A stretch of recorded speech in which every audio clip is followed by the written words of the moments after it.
Hey everyone. So we're in the middle of a crisis. We're on week 3 now of lockdown, and things are settling down. We're getting used to lockdown, and in fact, we're starting to enjoy it and see the benefits of it.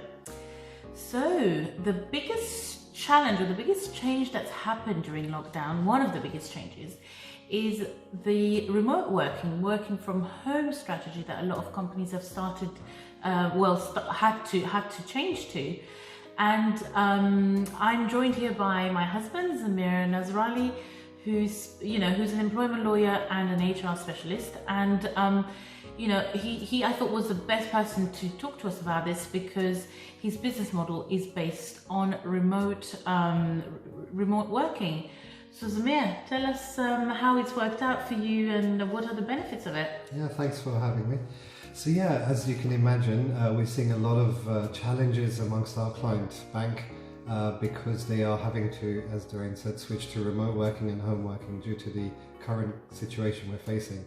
And so it's really important that companies and also individuals remember that home working is a whole mindset of its own. It's not going to be the same as being in the office.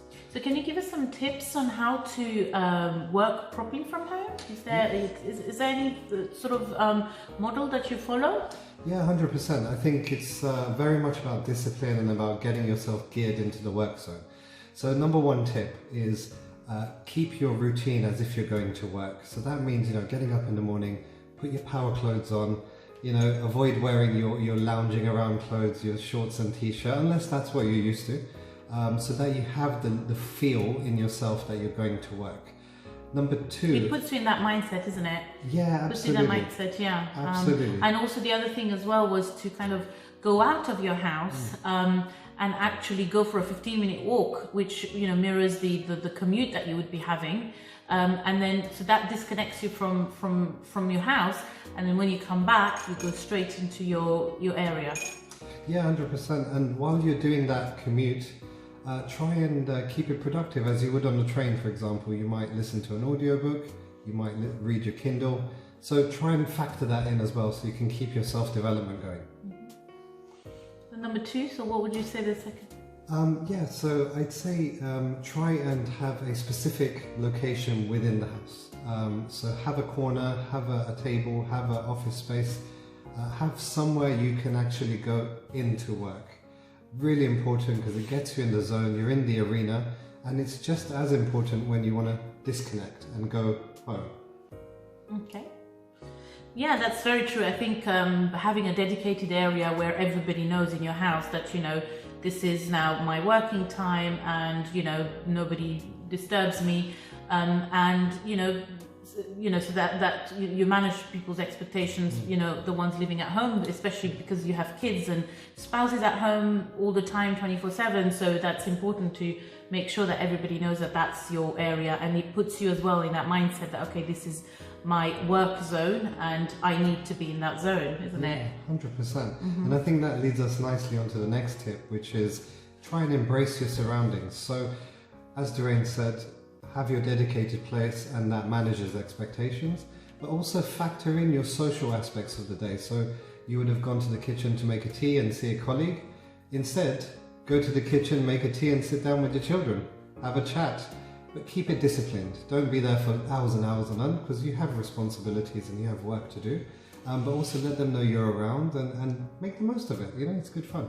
I think the other thing I would say as well is that if you don't have children, or if you don't want to spend that time with children because you want to stay focused, you could, have a Zoom coffee with one of your colleagues, as if you were, going at work. You would be having a coffee with a colleague of yours, somebody that you work with, or just somebody from your office that you can just have a Zoom chat with and just hold a cup of coffee and just have a chat as well. I think that would be nice to keep that social interaction as well. Yeah, exactly. It keeps things fresh, and we are social beings, so really important to keep that interaction. Yeah, I mean, it can get very lonely and isolating, when you have to work from home, especially from an employee's point of view, for whom this is a novelty, isn't it? So, it's nice to have them into the mindset that, I know this is new for you, but you know that there's certain there is a structure, there is a discipline, and have like a morning meeting with them so that they know where they are, and they know what they're doing throughout the day, what their focus on is, and what tasks they have to complete. So that, you know, kind of, you know, keeps them focused as well, isn't it? Yeah, I think from a management and leadership point of view, keep in mind that you're not going to have the same level of control and interaction as being in an office and across the desk. So manage your expectations that things are going to be a bit bumpy at times, and that's okay. But also help the employee focus on their expectations. So let them know what are the must-dos, the priorities, what must continue. That will really help them focus while they're transitioning. Mm-hmm. And as an employee as well, you know, can you share us how would an employee shine from, you know, from another, for example? Yeah, absolutely. So as an employee, this is your time to step it up. You could really like change your company's whole outlook on how you are, because now you're going to have to take the initiative, you're going to work independently, and you're going to have to learn a whole new set of skills. So this is a great time to develop yourself and show your business what you're all about. As long as the quality of what you're performing is not lower than it would have been in an office environment, and that's really, you know, you've kind of just stepped up, you know, as an employee. And try and embrace the change. Now you're going to have seclusion, which is difficult, but it's also positive. You've got time to focus now, so like zero in on that. Mm-hmm. Okay. Anything else? Have you got any other tips that you would say? What I would say as well is try and build your day around structure. And one of the things that really works for us as a business and me as an individual is have your power time. We call it the power hour, where we go in with laser focus. You know, you really know what you want to achieve. You plan that hour from beforehand. And when you go in, no distractions, no phones, emails, disconnect, and you just go for it. And it is immensely, immensely productive. Yeah, because I think that kind of helps you focus on what's priority for you.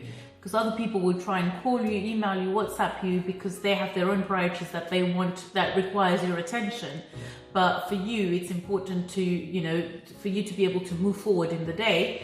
You prioritize your work and you give yourself that priority, and your time and your work is more important than, you know, what everybody else requires of you. So that's great. That's really great advice, actually. Yeah, no, and for managers particularly, and this works in the workplace or at home, you know. Mm-hmm. I often get you know, complaints from managers that, oh my God, the employees come in and out as they please and they're constantly disturbing. You know what? You have to set the expectation, set the agenda. So if you show from the top that it's okay to have a focused time, they can also follow that example as well. Yeah, you can just put something at the door, outside your door, saying do not disturb, this is my power hour. So everybody knows in the house that this is your hour of focus. And then after your power hour, what would you do? Would you just... Yeah, so obviously that power hour is going to be really intense and you're going to really give it your all. So come out of that and refresh and give your time to just unwind a little bit. The best parallel I can give you is when you're in the gym, you're hitting the weights, you're going for it, you're always told, give your body time to rest before the next exercise. And that's a great parallel to this. So breathing exercise. Yeah, breathing, meditation, exactly. Excellent.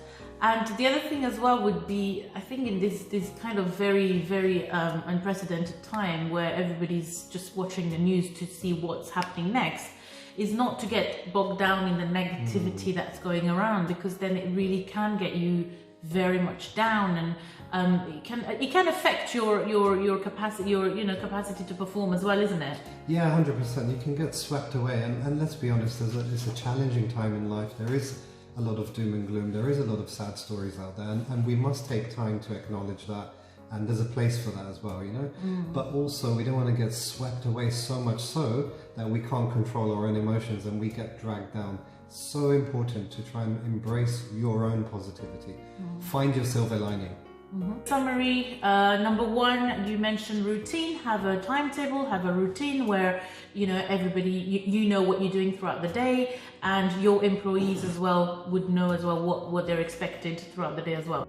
Number 2, podcast, personal development, anything that, would enhance your skills, that is very important because we have the time to do this as well. And number 3, having a designated area where you dedicate an area of your house that will be just for you and for you to be in that mindset of work. Number 3, the interaction with your team members, have a morning meeting every morning, and then, your formal meetings as well throughout the day, just so that everybody's interacted and engaged. Number 5, having those lunch and coffee Zoom, breaks with your colleagues or with your friends or with your family members, whichever one you want to do. And then limit social media time and don't focus on negative, just try and focus on the positives if you can, because that would keep you going for a longer period of time, because we don't know when we're going to come out of this lockdown. And then having what you said, the power hour, which is a 60-minute dedicated time to prioritize your work, so that you can move forward in your day. And don't try and pack too much in your day. Try and do little but quality things. Prioritize your list rather than someone else's list. Make sure you schedule some breathing exercise, some exercise as well, just generally to relax you, do some meditation or spiritual things, that whatever it is that you want to do. That's very important to keep a good sort of well-being of your mind as well. And with that, we will say thank you very much for watching. I hope it's been useful, and if you have any other tips for our viewers, then feel free to comment below. Thank you. Bye. Thanks. Bye.